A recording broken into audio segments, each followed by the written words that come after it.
बिहार के सबसे बड़े महापर्व की बात करें तो वो कौन सा है? छठ पूजा है। हर जगह मनाई जा रही है, झारखंड में मनाई जा रही है, यूपी में मनाई जा रही है और एक समय ऐसा आएगा कि पूरे विश्व में छठ पूजा मनाई जाएगी। बिहार के जितने भी लोग हैं, जहाँ भी रह रहे हैं, चाहे वो विदेश में क्यों नहीं हो, विदेश में भी छठ पूजा मनाते हैं। ज्यादा खास चीजें तो बिहार के लिए ये है कि हम बिहारी जो होते हैं ना, वो डूबते हुए सूरज का भी पूजा करते हैं और उगते सूर्य को सभी नमन करते हैं, लेकिन डूबते सूर्य को बिहारियों से सीखो, मतलब कि जैसे बनता है। तो ठेकुआ प्रसाद जो है महाप्रसाद माना जाता है छठ पूजा में। जी नमस्कार साथियों, मैं सीपी सिंह, आप सभी का हमारे विश्व मंच सोशल मीडिया प्लेटफॉर्म पर हार्दिक स्वागत है।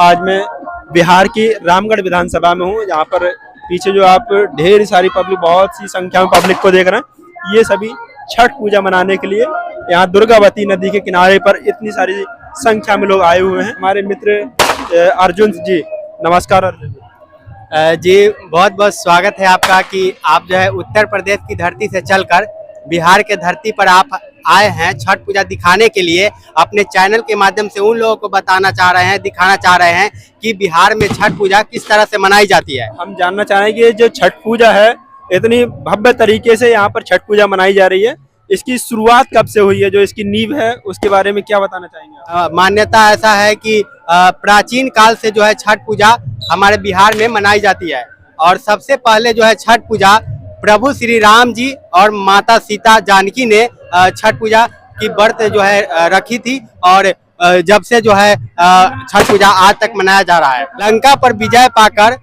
रावण का वध करके जब प्रभु श्री राम अपने घर वापस लौटे तो रावण को मारने का जो पाप था, रावण एक ब्राह्मण थे और रावण को मारने का जो पाप था, उस पाप से मुक्ति पाने के लिए जो है छठ पूजा का व्रत रखे थे और उसके बाद से महिला और पुरुष दोनों आदमी छठ मनाते हैं। कितना लोग कहते हैं कि महिलाएं सिर्फ छठ मनाते हैं, लेकिन नहीं, जब प्रभु श्री राम मना सकते हैं छठ पूजा तो हम क्या है। आज के परिप्रेक्ष्य में देखा जाए तो ये क्या संदेश देती है छठ पूजा? छठ पूजा हमें बहुत कुछ सिखा के जाती है। ऐसे नहीं, छठ पूजा मनाते हैं, इसके साथ हम लोग बहुत कुछ सीख सकते हैं। जैसे पहले तैयारी करते हैं, छठ पूजा आते ही लोग जो है नदी किनारे घाट बनाते हैं, घाट बोलते हैं मेरे इधर, घाट बनाते हैं, साफ सफाई करते हैं, नदी का सफाई होता है। ठेकुआ के बिना तो छठ पूजा अधूरा ही है। ठेकुआ जो है आटा और मैदा दोनों से बनता है, तो ठेकुआ प्रसाद जो है महाप्रसाद माना जाता है छठ पूजा में। बिहार के सबसे बड़े महापर्व की बात करें तो वो कौन सा है? छठ पूजा है। कितने दिनों का होता है ये? एक 4 दिन का पर्व है। छठ पूजा हम लोग 4 दिन मनाते हैं। पहला दिन जो है नहा खा से शुरुआत करते हैं। उस दिन लौकी का सब्जी और भात, मेरे इधर चावल नहीं भात बोलते हैं, तो लौकी का सब्जी या भात जो है खाती है जो भी व्रत की होती है। उसके बाद दूसरे दिन खरना मनाया जाता है, जिस दिन खीर और पूरी का प्रसाद जो है छठी मैया का भोग लगा के और उसके बाद प्रसाद जो है ग्रहण करते हैं। जो भी व्रत किए होते वो भी और जो नहीं किए होते वो भी को अभी निर्धारित करती है और संदेश करती है कि हमें समाज में किस तरह से रहना चाहिए। अपने से जितने भी बड़े लोग होते हैं उनको पैर छूते हैं, आशीर्वाद लेते हैं और जितनी भी व्रत सही हुई महिलाएं हैं वो अपने पुत्र और पति और घर परिवार के लोगों के लिए मंगलमय कामना करते हैं कि हमारे घर में सब जो है सुखी संपन्न रहे। मतलब जिसको संतान वगैरह नहीं होते वो भी मतलब मानते हैं कि हे दीनानाथ, हे सूर्य भगवान, हमें जो है संतान की प्राप्ति हो तो हम छठ पूजा रखेंगे, तो वो मान्यता पूरी हो जाती है। और उसके बाद लोग छठ पूजा भी करते हैं और भी बहुत कुछ मन्नत मांगने से जो है छठी मैया जो है पूरा करते हैं। तो एक लोग आस्था का महापर्व बन चुका है। बिहार के ज्यादातर लोग बाहर पलायन किए हुए हैं, तो छठ पूजा में जो है सभी बाहर से घर आते हैं, तो एक साथ मिलते भी है, तो काफी सुंदर दृश्य होता है। आप देख सकते हैं कि यहाँ पे जितने भी लोग हैं सब बिहार में नहीं रहते हैं। ये बहुत विडम्बना है बिहार का कि बिहार के लोग आज भी जो है बाहर कमाते हैं और बाहर से छठ पूजा ही एक ऐसा महापर्व है जब हम लोग इकट्ठा होते हैं, एकत्रित होकर साथ में जो है पर्व मनाते हैं पूरे परिवार के साथ। शुरुआत जो है कार्तिक से ही चालू होता है और इस नवंबर में जो इस ठंडे पानी में जितने भी व्रत किए हुए हैं सब जो पानी में आपको नजर आ रहा होगा, देखिए ये अभी तो शाम का अर्घ देंगे, संध्या अर्घ देने के बाद फिर सुबह भी 3 बजे ही, कितना तो 2 बजे ही चले आते हैं घाट पे, जिस समय ठंडा होता है, जिस समय रूम से निकलने का जो है इच्छा नहीं करता, उस समय भी लोग जो है माथा पे दौरा लिए छठ घाट पहुंच जाते हैं और यहाँ पर ठंडा होने के बावजूद भी पानी में खड़े होकर दीनानाथ का जो है इंतजार करते हैं, सूर्य भगवान की इंतजार करते, प्रतीक्षा में रहते हैं कि सूर्य भगवान कब दिखाई देगा। जैसे ही दिखाई देता है उसके बाद जो है फिर अर्घ देते हैं, सूर्य भगवान की पूजा होती है। और सबसे ज्यादा खास चीजें तो बिहार के लिए ये है कि हम बिहारी जो होते हैं ना, वो डूबते हुए सूरज का भी पूजा करते हैं और उगते हुए सूरज का भी पूजा करते हैं। तो ये हमारी संस्कार से भी जुड़ा हुआ है। इससे क्या संदेश जाता है? संदेश ये जाता है कि जब कोई अच्छा व्यक्ति होता है और जब उसका अंत होता है, जब उसका अस्त होता है, उस समय भी उसको रिस्पेक्ट देना चाहिए। उगते सूर्य को सभी नमन करते हैं, लेकिन डूबते सूर्य को बिहारियों से सीखो। मतलब कि जैसे मान लो किसी का भविष्य उज्जवल हो रहा है, उसको तो हर व्यक्ति नमन करेगा। कोई अच्छे मान प्रतिष्ठा वाला व्यक्ति है, उसको सभी नमन करेंगे।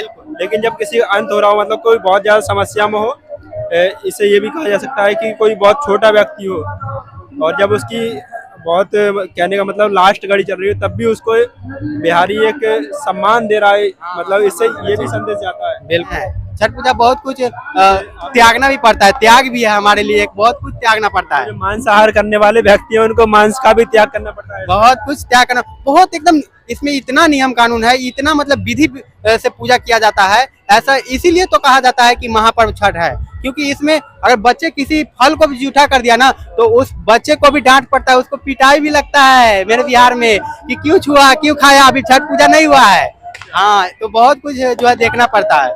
ठीक है, तो ये त्याग का भी पर्व है। और जो मौसम परिवर्तन का समय चल रहा है, उसमें लोग 3-3, 4-4 दिन महिलाएं और पुरुष जो व्रत रखते हैं, तो उससे एक जो आने वाली सर्दी का मौसम है, जो भयंकर सर्दी का मौसम है, उससे लड़ने की शक्ति अभी से इन लोगों को मिल जाएगी अगर ये व्रत रख रहे हैं। और जो मांसाहार है, जो गलत आहार रहता है लोगों को, उसको त्याग करते हैं। इससे जो शरीर का इंजन है वो बिल्कुल बूस्ट हो जाता है। बताइए ना, जो कहता है कि हम मांस मछली तो छोड़ ही नहीं सकते हैं, वो भी 1 महीने तक मांस मछली नहीं खाते हैं जब तक पूजा नहीं होता है। उसके बाद जैसे 1 मंथ जो है पूरा जो है कोई खाता ही नहीं है। हमारे सनातन धर्म बहुत कुछ सिखाता है और सनातन धर्म से जुड़ी हुई ये जो पर्व महापर्व छठ है, तो ये तो बहुत कुछ सिखाई देता है। अगर बात करें तो शाम भी हो जाएगा, हमारी बातें खत्म नहीं होगी। बहुत सारे मान्यता है। ऐसे देखा जाए तो जो है प्राचीन काल से ही छठ पूजा मनाई जा रही है और अभी तक मनाई जा रही है और आगे भी मनाई जाएगी, इसकी गारंटी है। और सिर्फ बिहार में नहीं, बिहार के जितने भी लोग हैं, जहाँ भी रह रहे हैं, चाहे वो विदेश में क्यों नहीं हो, विदेश में भी छठ पूजा मनाते हैं। ये लोग भी छठ पूजा की शुभकामनाएं दे रहे हैं, तो काफी अच्छा लगता है कि जब विदेशी भी हमारे पर्व को इतना अच्छे से रिस्पेक्ट दे रहे हैं, तो बाकी सब भारत के जितने भी राज्य है, हमारे हिसाब से तो हर जगह जो है छठ पूजा मनाई जानी चाहिए। और जब इसका सही वास्तव में इसकी जो है महत्व लोगों को पता चल रहा है, जैसे जैसे छठ पूजा हर जगह मनाई जा रही है, झारखंड में मनाई जा रही है, यूपी में मनाई जा रही है, और एक समय ऐसा आएगा कि पूरे विश्व में छठ पूजा मनाई जाएगी। बहुत अच्छा संदेश आप दे रहे हैं। और छठ पूजा का जो उद्देश्य है, उससे भी लोगों को बहुत कुछ सीखने को मिलेगा। जैसे कि केवल बिहार में मनाई जाने वाली छठ पूजा का विस्तार आज विश्व भर में धीरे धीरे हो रहा है। और आपने बताया जो कुछ वीडियो ही वायरल होते हैं, जैसे काल, त्रेता काल, सब में हुआ, अब कलयुग में भी हो रहा है, तो आगे भी होता रहेगा भाई। बहुत बहुत धन्यवाद अर्जुन जी, आपका इतनी जानकारी देने के लिए। और ऐसे ही वीडियो देखने के लिए आप हमारे चैनल को सब्सक्राइब कर दें। और अगर कुछ छठ पूजा में कुछ संदेश देना चाहते हैं तो कमेंट बॉक्स में जरूर लिख दें, ताकि जो पढ़ने वाले हैं उनको आपका संदेश पहुंच सके। धन्यवाद।